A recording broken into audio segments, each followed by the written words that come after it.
എടാ ഷാജി, അവിടെ അങ്ങാടിയിൽ പുതിയ ഡോക്ടർ പരിശോധന തുടങ്ങിയല്ലോ. എന്താ അയാൾ അവിടുന്ന് ഓടിക്കാനുള്ള വല്ല കൊട്ടേഷനും കിട്ടിയോ?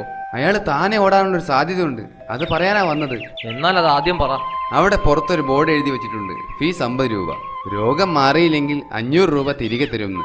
അത് കൊള്ളാലോ. നമുക്ക് പോയി കാണിച്ചിട്ട് രോഗം മാറിയില്ല എന്ന് പറഞ്ഞ് കുറച്ച് കാശ് തട്ടാലോ. എന്നാ പിന്നെ ആദ്യം ഞാൻ പോവാ. സൂക്കേട് മാറിയില്ലെന്ന് പറഞ്ഞ് ഒരു 500 രൂപ ഞാൻ അടിച്ചെടുക്കും, പിന്നെ നീ പോയിക്കോ.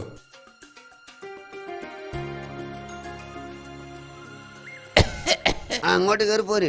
എന്താ അസുഖം? ഡോക്ടർ, എനിക്ക് രുചി അറിയാൻ കഴിയുന്നില്ല. ഇത് വളരെ സിമ്പിൾ ആണ് സിസ്റ്റർ. ആ 20-ാം നമ്പർ പെട്ടിയിലെ മരുന്ന് ഇയാൾക്ക് കൊടുക്ക്.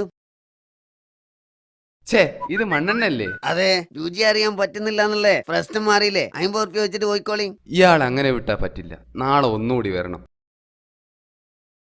ഡോക്ടർ, എന്റെ ഓർമ്മശക്തി നഷ്ടപ്പെട്ടു, ഇപ്പൊ ഒന്നും ഓർമ്മയില്ല. അതിനുള്ള മരുന്ന് ഇവിടെ ഉണ്ട് സിസ്റ്റർ. ആ 20-ാം നമ്പർ പെട്ടിയിലെ മരുന്ന് ഇയാൾക്ക് കൊടുക്ക്. അത് മണ്ണെണ്ണയല്ലേ? അതല്ലേ ഇന്നലെ എനിക്ക് വന്നപ്പോ തന്നത്. അപ്പൊ അത് ഓർമ്മയുണ്ട്. എന്നാ പിന്നെ നിങ്ങൾക്ക് ഓർമ്മശക്തി തിരിച്ചു കിട്ടി. ഫീസ് തന്നിട്ട് പോയിക്കോളി. ആകെ പ്ലിങ് ആയി. ഇയാൾക്കൊരു പണി കൊടുക്കണം. ആ വരി വരി. ഡോക്ടർ, എന്റെ കാഴ്ച നഷ്ടപ്പെട്ടു. ഓ മൈ ഗോഡ്, ഇതിന് നമ്മളെ കയ്യിൽ മരുന്നില്ല. ഇത് 500 ഉറുപ്പ്യ. ഇത് 50 ഉറുപ്പ്യല്ലേ? ഓ ഗംഭീരം, നിങ്ങളുടെ കാഴ്ച ശക്തി തിരിച്ചു കിട്ടിയിരിക്കുന്നു. ഫീസ് തന്നോളൂ.